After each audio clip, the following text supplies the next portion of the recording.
ओम नमो भगवते वासुदेवाय. श्री तुलसी देवे नमः. जय तुलसी माता, जय श्री विष्णू. आज आपण ऐकणार आहोत पवित्र तुळशी विवाहाची पौराणिक कथा.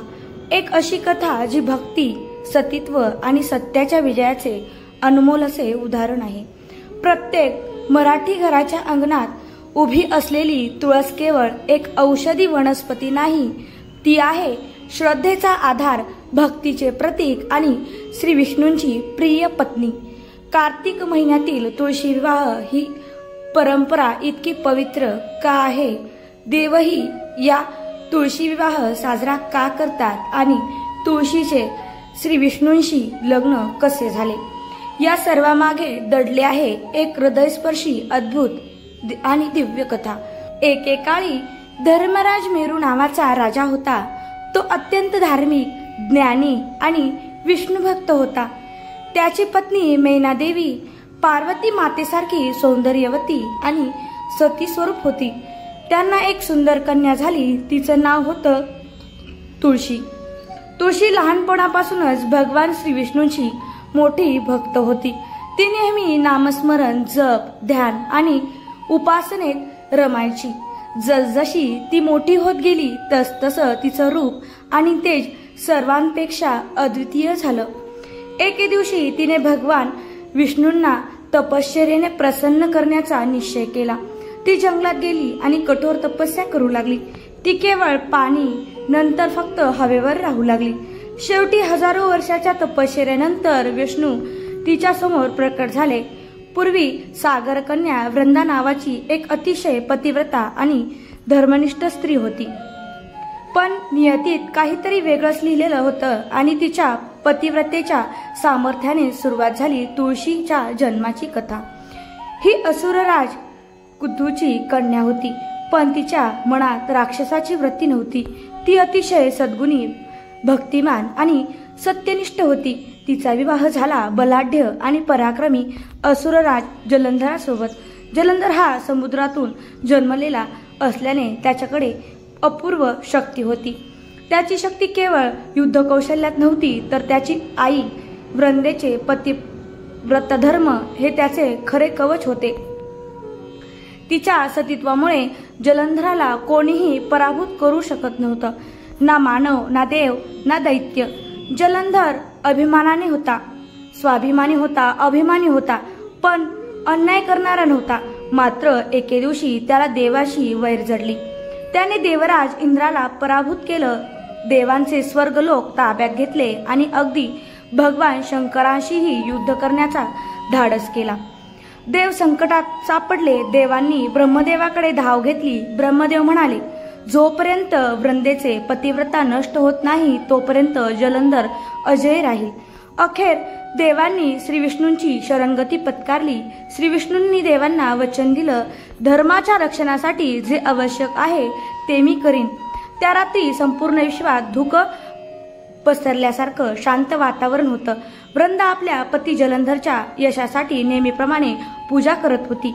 तिच्या ओठांवर श्री विष्णूंचे नाम आणि मनात पतीवरील अपार प्रेम होतं. पण नियतीला काहीतरी वेगळंच मंजूर होतं.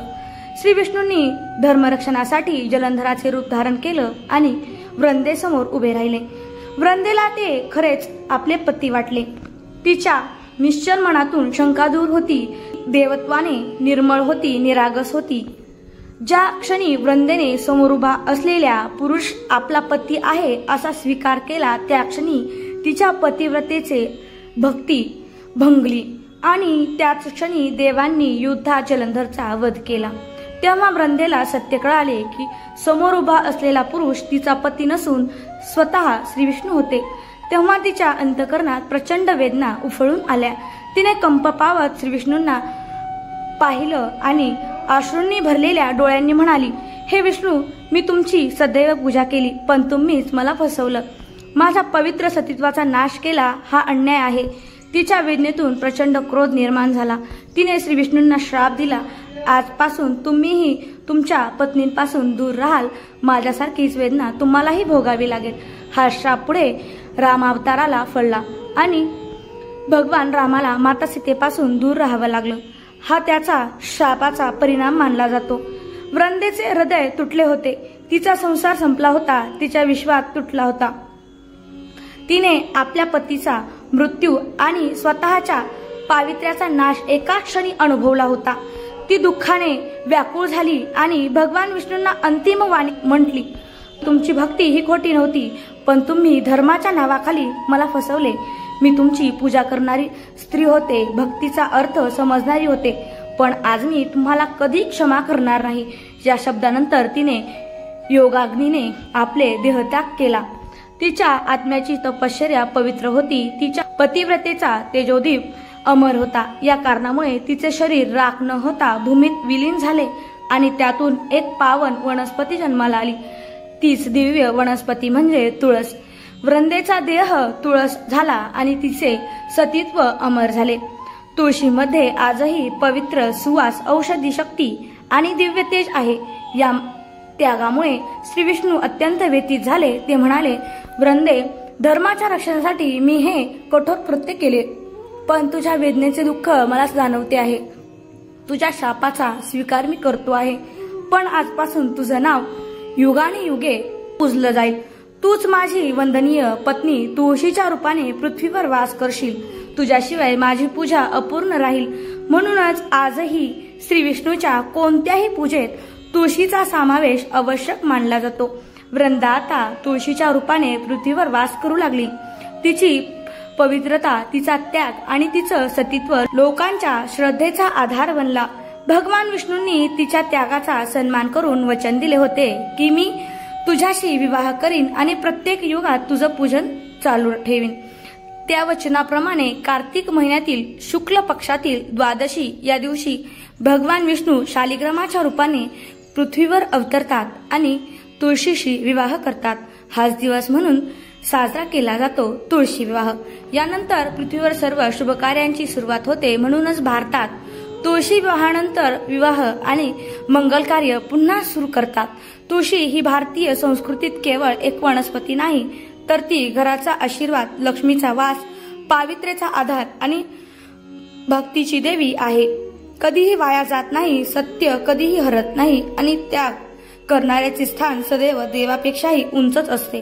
वृंदेचा त्याग आजही तुळशीच्या रूपाने जिवंत आहे. म्हणूनच तुळशीची पूजा म्हणजे केवळ विधी नाही, ती शुद्ध संस्काराची परंपरा आहे. म्हणूनच प्रत्येक भक्ताच्या घरात तुळशी रोवली जाते आणि प्रेमाने म्हणतात, तुळशी माता की जय, श्री विष्णू भगवान की जय. जर ही पवित्र कथा आवडली असेल तर तुळशी मातेच्या या दिव्य परंपरेचा सन्मान म्हणून जय तुळशी माता असे कमेंटमध्ये नक्की लिहा. असेच भक्तिमय कथा, देवचरित्र आणि संस्कृती सांगणारे प्रेरणादायी व्हिडिओ पाहण्यासाठी JK भक्ती अँड ब्लॉग या चॅनलला सबस्क्राईब करा आणि सपोर्ट करा. हरे कृष्ण, हर हर महादेव, जय श्री हरी विष्णू.